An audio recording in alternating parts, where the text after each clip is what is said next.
আমরা সবাই রেডি হয়ে গেছি, এখন কালী পুজো বাড়িতে যাব। এখানে আমার ভাই আছে, ওখানে পরি আছে। পরি কি করছে? ঘড়ি দেখছে। আর এখানে এই যে আমার মা রেডি হয়ে গেছে।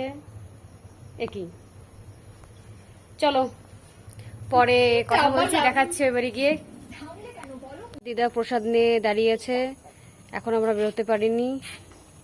সবাই রেডি, আর এই মিনিসটা যাবে না। তুই যাবি তো? এ তো সবার আগে রেডি হয়ে বসে আছে, আমাদেরকে তাড়া দিচ্ছে যে তাড়াতাড়ি রেডি হও, তাড়াতাড়ি যেতে হবে। চোখ এরকম কেন?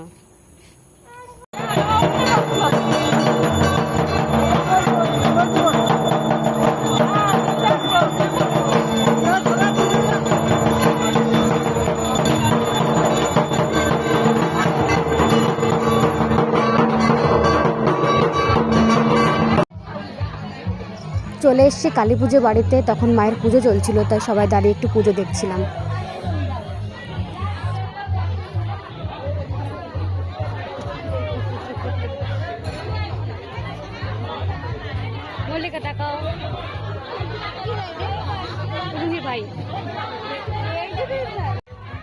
এটা হচ্ছে আমার এক স্টুডেন্টের ভাই, ওর মা খেতে বসেছে বলে ওকে কোলে নিয়েছি। তবে ও কিন্তু খুব দুরন্ত, খুব দুষ্টু, কিন্তু ঘুম পেয়েছে বলে কোনো কথা নেই, কোনো দুষ্টুমি নেই, শুধু তাকিয়ে আছে।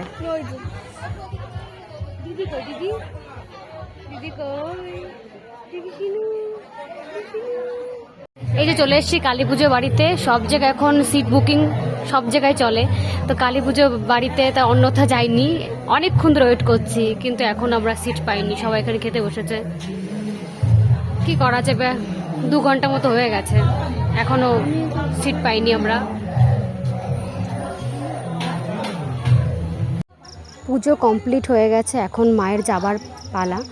এটা হচ্ছে মানসিক পুজো ছিল, তাই সকাল সকাল পুজো হয়ে গেছে, তাই বিসর্জন দিয়ে দেবে, তাই সবাই মাকে একটু বরণ করে নিচ্ছে।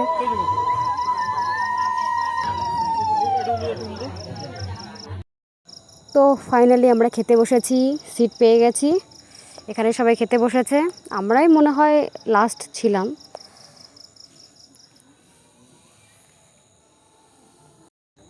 সত্যি কথা বলতে শেষে বসেছি তো, খিচুড়ি শুধুই ছিল, ঘ্যাট ছিল না, পাঁপড় ছিল তো, চাটনি ছিল না, তো খিচুড়ি দিয়েই খাচ্ছিলাম। আর আমার ভাইয়ের আগে খাওয়া হয়ে গেছিলো, তো আমাদের জন্য ওয়েট করছে। বললাম না, খিচুড়ি আছে তো ঘ্যাট নেই, পাঁপড় আছে তো চাটনি নেই, তাই খিচুড়ি পাঁপড় দিয়ে মিশিয়ে খাচ্ছিলাম।